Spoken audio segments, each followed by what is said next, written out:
Hello everyone, welcome back to tech dot. आज हम object oriented programming in C plus plus का एक और इम्पॉर्टेंट टॉपिक पढ़ने वाले हैं, जो कि है हायरार्चिकल इनहेरिटेंस। हमने इससे पहले hybrid inheritance, single inheritance, multiple inheritance and multilevel inheritance के बारे में जाना। तो इनहेरिटेंस का मतलब होता है one class acquiring properties of another class. जब एक सिंगल बेस क्लास से मल्टीपल डिराइव्ड क्लासेस बनती है तो उसे हायरार्चिकल इनहेरिटेंस कहते हैं। आप इसके लिए मेरी डायग्राम रेफर कर सकते हैं जो मैंने शॉर्ट वीडियोस में बताई है। तो hierarchical inheritance is a type of inheritance in which multiple derived classes inherit from a single base class. मतलब हायरार्चिकल इनहेरिटेंस में सिर्फ एक बेस क्लास होता है और मल्टीपल डिराइव्ड क्लासेस उससे बन जाती है। तो जब एक पेरेंट क्लास से एक से ज़्यादा चाइल्ड क्लासेस इनहेरिट करती है तो उसे हायरार्चिकल इनहेरिटेंस कहते हैं। तो मैं आपको जल्दी से एक कॉन्सेप्ट एक्सप्लेन करना चाहती हूँ। तो इस इनहेरिटेंस में एक ही बेस क्लास होती है और मल्टीपल डिराइव्ड क्लासेस होती है, और her child class base class के फीचर्स यूज़ कर सकती है। ये रियल वर्ल्ड में बहुत कॉमन है। तो अब हम एक रियल वर्ल्ड प्रॉब्लम देखेंगे, कोड करेंगे उसका। तो सोचो एक व्हीकल क्लास है, उससे कार या बाइक, मतलब व्हीकल हमारा कार भी हो सकता है और हमारी बाइक भी हो सकती है। तो दोनों क्लासेस इनहेरिट करती है हमारे व्हीकल्स के फीचर्स। मतलब दोनों को टायर है, दोनों को बाइक गियर है। तो हमारे कार और बाइक जो है वो व्हीकल क्लास को इनहेरिट करेंगी, मतलब उसके फीचर्स कार और बाइक में होते हैं। तो ये स्ट्रक्चर बनाता है हायरार्चिकल इनहेरिटेंस। अब हम उसे देखते हैं हमारे रियल वर्ल्ड कोडिंग के जरिए से। तो मैं अब क्लास बनाऊंगी व्हीकल नाम का, जो हमारा होगा बेस क्लास। तो उसे मैं कर देती हूँ पब्लिक, और उसमें मैं एक फंक्शन तैयार करूँगी वॉइड स्टार्ट नाम का, और इसमें मैं लिखूँगी cout, sorry, vehicle is starting endl. Okay, तो ये हुआ हमारा एक बेस क्लास। अब मैं क्या करती हूँ, ऐसे ही मेरे दो क्लासेस तैयार करती हूँ, उसको कॉपी करके यहाँ पेस्ट। तो मैं इधर क्या करूँगी, एक क्लास तैयार करूँगी अब, जो कि होगा मेरा कार। वो इनहेरिट करेगा मेरे व्हीकल को, क्योंकि उसमें भी सेम फीचर्स हैं। ओके, तो इसमें मैं वॉइड कुछ भी नहीं लिखती, सिर्फ ऐसे ही खुला छोड़ देती हूँ।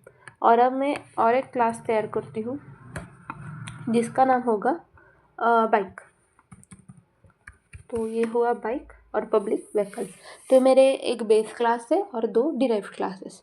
अब मैं इंट मेन में एक ऑब्जेक्ट तैयार कर देती हूँ, जैसे बाइक का, बाइक बी, और बी से मैं कॉल करूँगी स्टार्ट फंक्शन को। तो चलो देखते हैं स्टार्ट फंक्शन कॉल होता है या नहीं।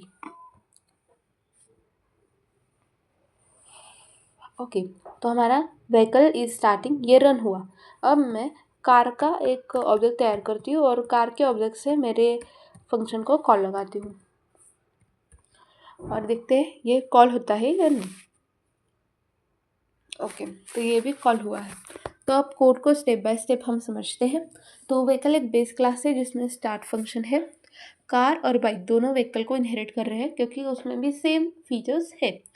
तो इसलिए कार और बाइक दोनों व्हीकल्स के मेंबर एक्सेस कर सकते हैं। तो कार कार के ऑब्जेक्ट से भी हम व्हीकल को कॉल कर सकते हैं और बाइक के ऑब्जेक्ट से भी हम व्हीकल को कॉल कर सकते हैं। तो हमारा आउटपुट आएगा व्हीकल इज स्टार्टिंग, एंड हमने फिर से कॉल किया तो तभी भी व्हीकल इज स्टार्टिंग। तो एडवांटेजेस एंड डिसएडवांटेजेस हम डिस्कस करते हैं हायरार्चिकल इनहेरिटेंस के बारे में। तो एडवांटेजेस है ये है कि कोड रीयूजेबिलिटी है, कॉमन फीचर्स के जगह एक ही जगह डिफाइन होते हैं, and it is easy to understand and maintain.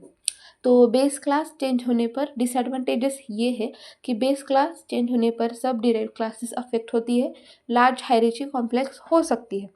तो कंक्लूड करना चाहूँगी मैं ये टॉपिक। तो हायरार्चिकल इनहेरिटेंस में एक पेरेंट मल्टीपल चाइल्ड होते हैं। ये रियल वर्ल्ड सिनेरियोज के लिए बेस्ट है और ओओपी का एक सिंपल और पावरफुल कॉन्सेप्ट है। तो एग्ज़ाम टिप मैं देना चाहूँगी कि आपको ऐसा कुछ हायरार्चिकल इनहेरिटेंस एक्सप्लेन करने आए तो प्लीज़ डेफिनेशन, डायग्राम, कोड और इसका एक एग्जांपल आप लिखना। So thank you for watching this video today and आपको आज का टॉपिक समझ आया हो तो प्लीज़ कमेंट करें और लाइक करें इस वीडियो को, और अभी तक आपने सब्सक्राइब नहीं किया है तो प्लीज़ सब्सक्राइब कर देना और आपके दोस्तों के साथ हमारे वीडियोस शेयर करते रहना। तो आने वाले वीडियोस में आप बताइए, मैंने कल तो बोला था कि मैं पाइथन सिखाऊंगी, पर आपको कौन सी लैंग्वेज सीखना है? जैसे HTML CSS आपको सीखना है तो HTML CSS थोड़ा सा वेब डेवलपमेंट की तरह हम जाएंगे तो ये सीखना है आपको, या ऐसे ही हमारे जावा स्क्रिप्ट या जावा या पाइथन आपको सीखना है, प्लीज़ बता देना। आपको सी सीखना होगा तो प्लीज़ आपको बता मुझे देना। तो मिलते हैं, और आपको C++ में या सी में DSA के बारे में कुछ जानना होगा तो भी हम मुझको बता देना कमेंट सेक्शन में, मैं ज़रूर उस पर वीडियो बनाऊँगी। So thank you for watching today's video.